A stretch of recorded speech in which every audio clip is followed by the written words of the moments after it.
कैसा markets placed है, आपकी वीकेंड की रीडिंग क्या कहती है, अब अप्रोच क्या रहेगा? गुड मॉर्निंग आशीष। देखिए आशीष, जो बेस्ट मैं सोच के आया था गुरुवार के लिए, शुक्रवार के लिए माफ कीजिएगा, इट वाज 17,325, 17,325। ये था 23 सितंबर की कैंडल का क्लोज। उसको बाइसेक्ट करना बहुत मुश्किल था। मैंने इनफैक्ट ओपनिंग में भी कहा था कि बेस्ट मेरे ख्याल से हमने देख लिया अब, क्योंकि 17,151 पे हमने लॉन्ग ट्रेड की बात की थी। 151, 253, 20 डे में पार सब अगर आप देखें गैप अप करके खुला।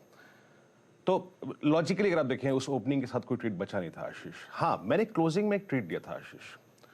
क्यों वो ट्रेड लिया था मैंने? करीब करीब 17,240 पे 17,500 की कॉल, इस लॉजिक से कि we are closing at 20 day exponential moving average और एफआईएस के कॉन्ट्रैक्ट्स में कुछ शॉर्ट कवरिंग विजिबल थी आशीष। मैंने इसीलिए एक कॉल ली थी क्योंकि विक्स काफी नीचे आया था, सस्ता हो गया था अगर आप देखें ऑप्शंस। तो मैंने एक कॉल ली थी 17,500 की। मैं उस कॉल पे करीब करीब 46 रुपए पे लॉन्ग गया था। मैं अभी भी कह रहा हूं यहां पे। लेकिन आज हमको एक सब्सटेंशियल डिप मिल रहा है। अब ये नए वीकली कॉन्ट्रैक्ट का सेकंड सेशन है आशीष। इसमें एक अच्छी चीज थी है कि एफआईज शुक्रवार को बहुत बड़े सेलर नहीं थे, 1011 करोड़ रुपए की सेलिंग करी, डीआईएस की बहुत स्ट्रांग बाइंग थी। एक चीज इस सेशन की अच्छी है आशीष, और वो ये है कि एफआईज ने सब्सटेंशियल शॉर्ट कवर किया। 2022 करोड़ रुपए का इंडेक्स बाय करके 18,000 कॉन्ट्रैक्ट शॉर्ट कवर किए। 2216 करोड़ रुपए की स्टॉक फ्यूचर की बाइंग करी, 20,000 contract long, 17,000 contract short cover.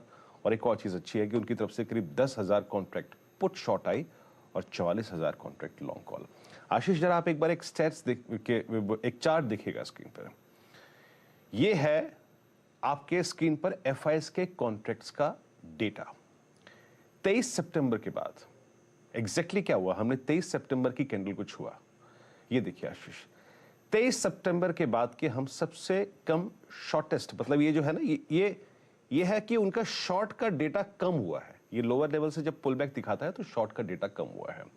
ये एक बहुत क्रिटिकल लेवल पे है। ये एक मेक और ब्रेक लेवल पे है। या तो ये यूटर्न ले लेगा या फिर ये इस ब्रेकआउट को कंफर्म करेगा। ये मेरी अप्रोच क्या रहेगी? आपको स्टेट्स दिखाता हूं स्क्रीन पे आशीष। 17,300 पे, यानी जो शुक्रवार का हाईएस्ट क्लस्टर था, 300, 400, 500 पे कॉल राइटिंग हुई है और नीचे 17,200 पे, 100 पे, 17,000 पे पुट राइटिंग हुई है। एफआईएस का थोड़ा बहुत short cover, call long, put short अच्छा है। ये आपकी स्क्रीन पर आप देखें। लोड जोन क्या है? अभी भी 17,300, 17,400, 17,500।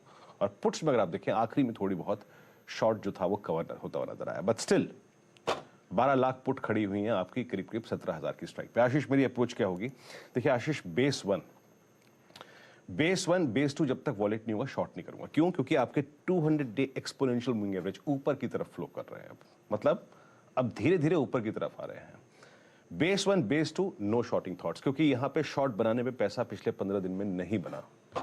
सो 906 is 200 day exponential moving average. ये वॉलेट होगा सीरीज के अंतिम पड़ाव में तो काफी शॉर्टिंग होगी, काफी प्रेशर आएगा, बट इससे पहले नहीं।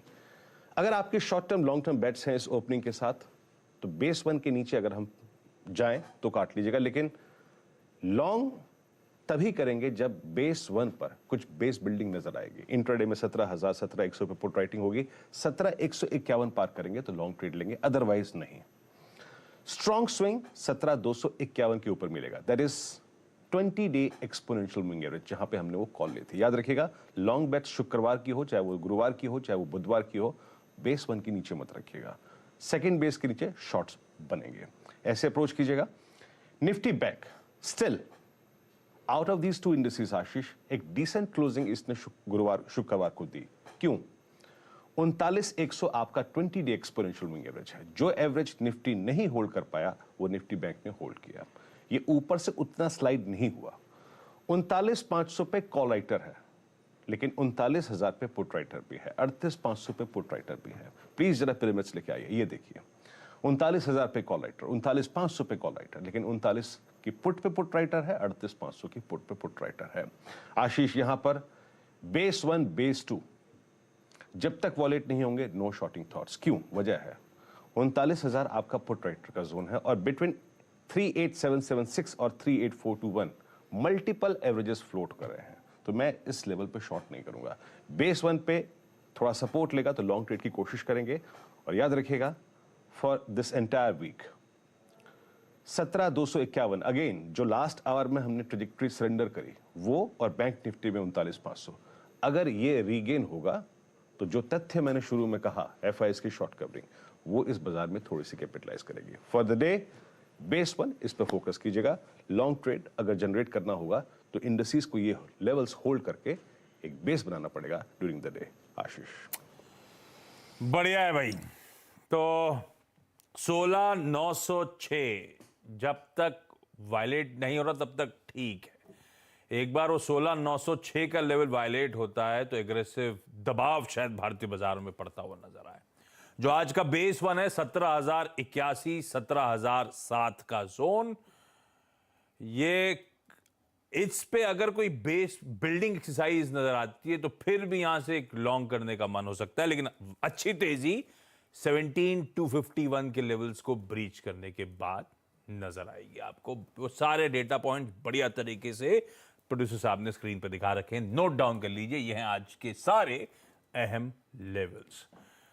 लेकिन अब स्टॉक्स इन न्यूज की बारी, और उसमें पहले एक काम करते हैं। दोनों निफ्टी कॉन्स्टिट्यूएंट्स एचडीएफसी बैंक और बजाज ऑटो, नंबर्स कैसे रहे हर्षदा दोनों के?